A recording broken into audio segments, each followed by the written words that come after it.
जय गुरुदेव। मुझे बहुत सारे डॉक्टर्स ने ये बताया कि 70 से 90% जो लोग हैं आज की इस वैश्विक महामारी में या तो बहुत माइल्ड सिम्टम्स के साथ हैं या फिर कुछ ऐसे लोग हैं जिनको शंका है कि उनको कोरोना वायरस ने ग्रस्त कर लिया है और वो लोग कुछ साधारण प्राणायाम और श्वास की क्रियाएं करने से अपने आप को स्वस्थ कर सकते हैं और हॉस्पिटल जाने से बचा सकते हैं।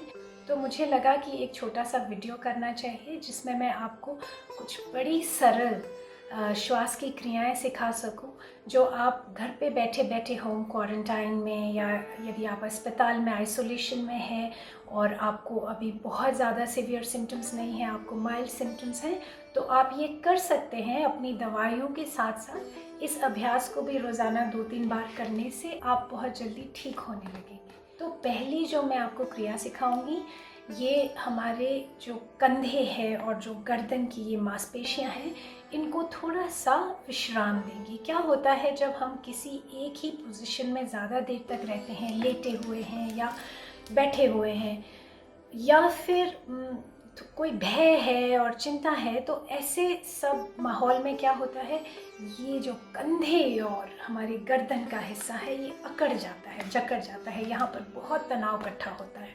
तो इस हिस्से के जकड़न से हमारे फेफड़ों को फूलने की जगह नहीं मिलती है। तो क्या होगा, उससे जो हमारी सांस की प्रक्रिया है वो बाधित हो जाएगी। उसके लिए सबसे पहले हम क्या करेंगे, हम कंधों को थोड़ा सा ऊपर नीचे उठाएंगे। श्वास के साथ कंधों को ऊपर उठाइए और बिल्कुल कान के साथ सटा लीजिए और फिर हा की आवाज़ करते हुए कंधों को ढीला छोड़ दीजिए। हा,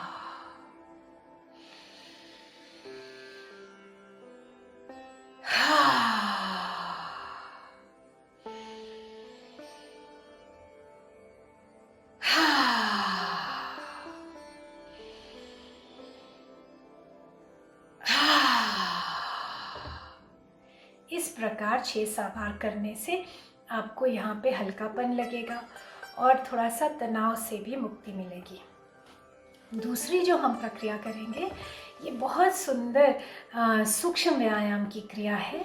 हमने क्या करना है, हल्की सी मुट्ठी बंद करनी है, सांस अंदर भरनी है नाक द्वारा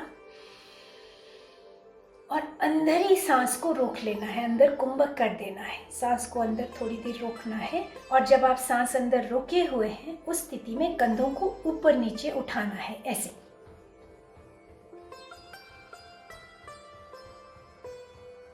हाँ, और जब सांस को अंदर रोकना मुश्किल हो जाए तो आपने हा बोल के हाथों को खोल देना है, कंधों को नीचे गिरा लेना है और सांस को बाहर छोड़ देना है। ऐसे भी आप 4-5 बार करेंगे तो आपको बहुत अच्छा लगेगा, आपके फेफड़ों को अचानक से ऊर्जा मिलेगी और रक्त संचार बढ़ता है फेफड़ों के आसपास। फेफड़ों की जो रोगों से लड़ने की क्षमता है वो बढ़ेगी। तो एक बार फिर करते हैं, सांस लीजिए,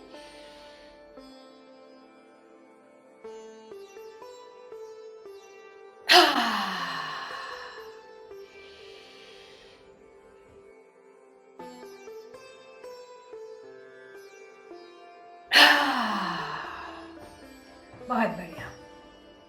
ये कर लेने के बाद हम लोग एब्डोमिनल ब्रीदिंग करेंगे, उदर से सांस यानी पेट से सांस लेना। तो क्या करना है, अपना हाथ पेट पर रख देना है, नाभि पर रख देना है, सांस अंदर भरते हुए पेट को फुलाना है, गुब्बारे के जैसे पूरा जोर लगा के बाहर को धक्का लगाना है पेट को और सांस छोड़ते छोड़ते पेट को भीतर खींच लेना है। तो आराम से लंबी गहरी सांसें अंदर लेनी है, पेट फुलाना है और धीरे धीरे सांस छोड़ के पेट को अंदर ले जाना है। ऐसा आप 7-8 बार कर सकते हैं।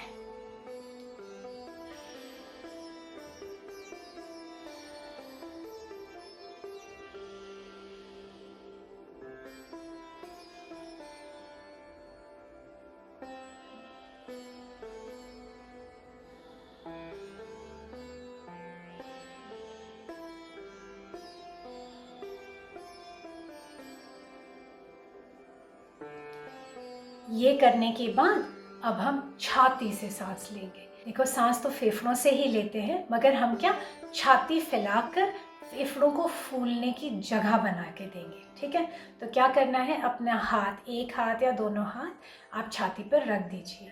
अब आप पेट को भूल जाइए और सांस लेते हुए पूरा ध्यान छाती को फुलाने में रखें। आप चाहें तो थोड़ा सा कंधों को भी उठा सकते हैं ताकि फैलाव के लिए और स्थान बने। छाती पर हाथ रखिए, फुला दीजिए, ऊपर उठा लीजिए छाती को और सांस छोड़ें। तो सांस रोकने की ज़रूरत नहीं है, निरंतर सांस लेते और छोड़ते रहना है और छाती को एक ऐसे लहर के जैसे उठाना और समंदर में गिरने देना, ऐसा भाव करते हुए हमने ये सांस लेनी है। ये भी ऐसे 6 से 9 बार करके विश्राम करना है।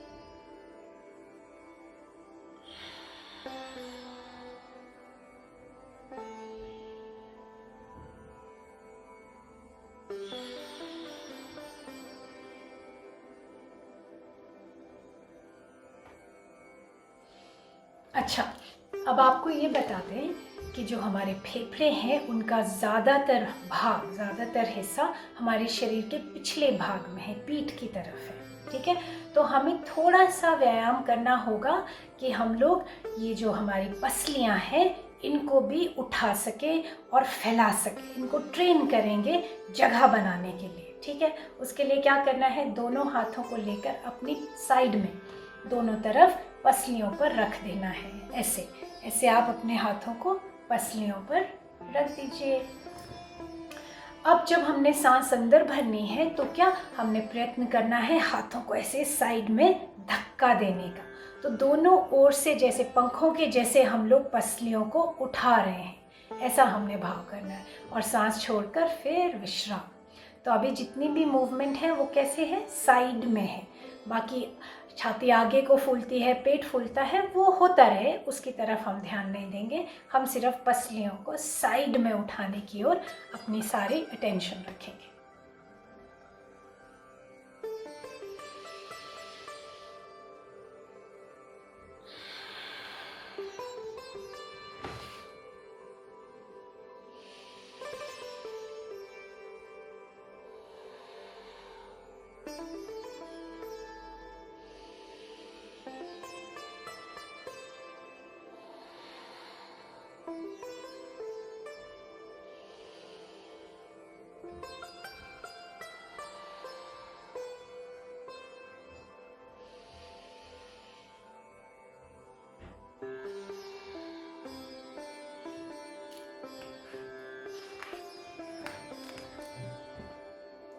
तो पेट से, फिर छाती से और फिर पसलियों को उठाने से, ऐसे हम इन तीनों का अभ्यास करेंगे।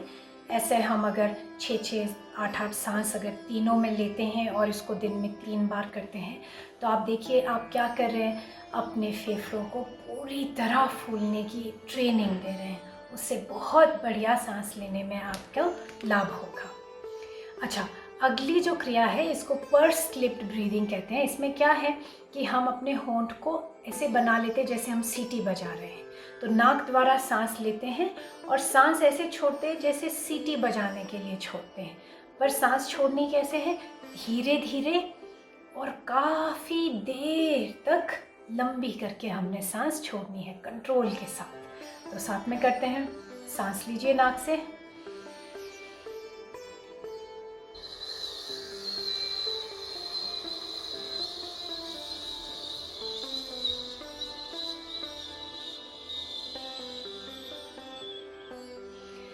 पूरी तरह से सांस को बाहर छोड़ना। सांस का आखिरी हिस्से तक आपने सांस को जोर लगा के बाहर छोड़ना है।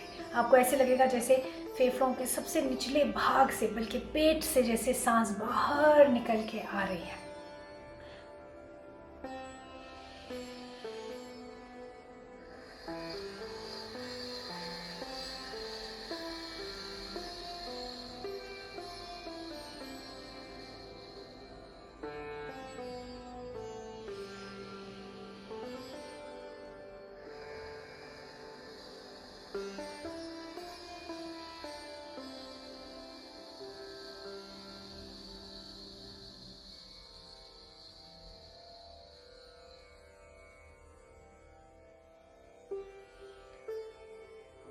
तो ऐसा करने से हम क्या कर रहे हैं, हम सांस को काफ़ी देर अपने फेफड़ों में रख रहे हैं। फेफड़ों में ज़्यादा देर सांस रहने से क्या होगा, कमज़ोर फेफड़ों को समय मिलेगा ब्लड को ऑक्सीजनेट करने का।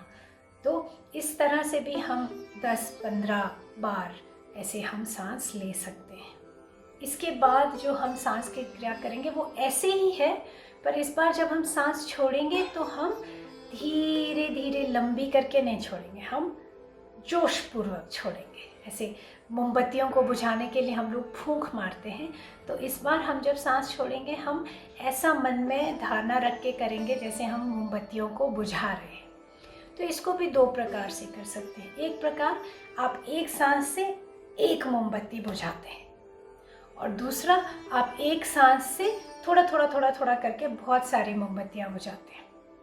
तो मैं आपको करके दिखाती हूँ।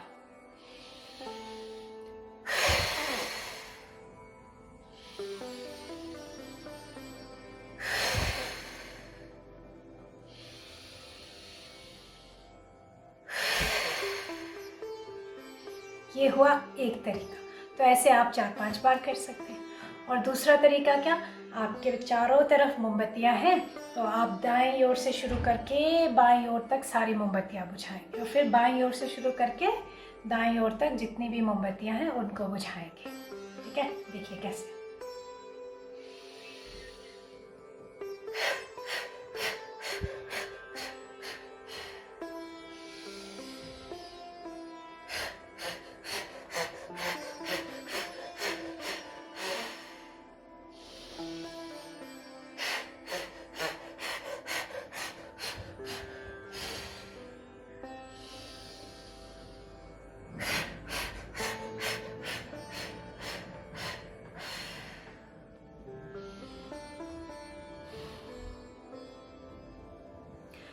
तो ऐसे भी 2-4 बार आप कर सकते हैं। तो ये सारी जो श्वास की क्रियाएं हैं, ये एक बार करी, फिर दिन में दोबारा दूसरी बार करी, और समय लगता है तो शाम को एक बार फिर करनी है। तो फिर आप देखिए कितनी जल्दी से आपके फेफड़ों का स्वास्थ्य वापस आ जाता है। अच्छा, इनके साथ साथ जो हमारी क्लासिकल प्राणायाम की टेक्निक्स हैं, जैसे नाड़ी शोधन प्राणायाम है, भस्त्रिका प्राणायाम है, भ्रमरी प्राणायाम है, ये भी करना आवश्यक है। जो लोग अभी तक अपने आप को इस महामारी से बचा के रखे हैं, आप अभी से ये प्राणायाम शुरू कर दीजिए, तो आप देखोगे कि आपकी जो रोग प्रतिरोधक शक्ति है वो बढ़ी रहेगी और आप अपने आप को बचा के रख पाओगे। तो देखो, भस्त्रिका करने से हम अपने लंग्स को एक्टिवेट करते हैं। नाड़ी शोधन प्राणायाम करने से क्या, हम लोग अपनी सारी नाड़ियों को शीतलता, शांति प्रदान करते हैं, ब्लड प्रेशर को स्टेबलाइज कर पाते हैं, अपने हृदय को रोग मुक्त रख सकते हैं। भ्रामरी करने से देखो नाइट्रिक ऑक्साइड बढ़ता है, जो हमारे हृदय के स्वास्थ्य के लिए बहुत ज़रूरी होता है। हमारे श्वास की जो प्रणाली है उसको स्वस्थ रखता है, तो भ्रामरी करना बहुत ज़रूरी है। आप लोग घर में ही जल नीति कर सकते हैं। कोसा पानी में थोड़ा सा नमक, हल्का सा नमक डाल के, सेंधा नमक डाल के, आप रोज़ एक नासिका से लेकर दूसरी नासिका से पानी निकालने की ये जो प्रक्रिया है, ये किसी से सीख के कर लीजिए। तो ये तो आप और आपका परिवार, आपके घर में बच्चे सब कर सकते हैं, और उससे भी आपको काफ़ी लाभ मिलेगा। और इसके साथ साथ दिन में एक बार ध्यान ज़रूर करें।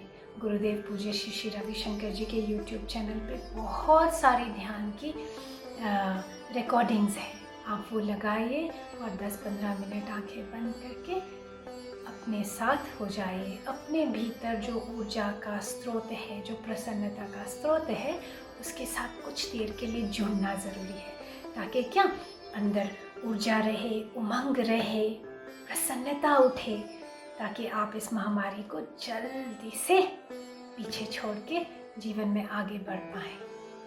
आपको बहुत बहुत शुभकामनाएं। अभ्यास करते रहिए और स्वस्थ रहिए और प्रसन्न रहिए। जय गुरुदेव।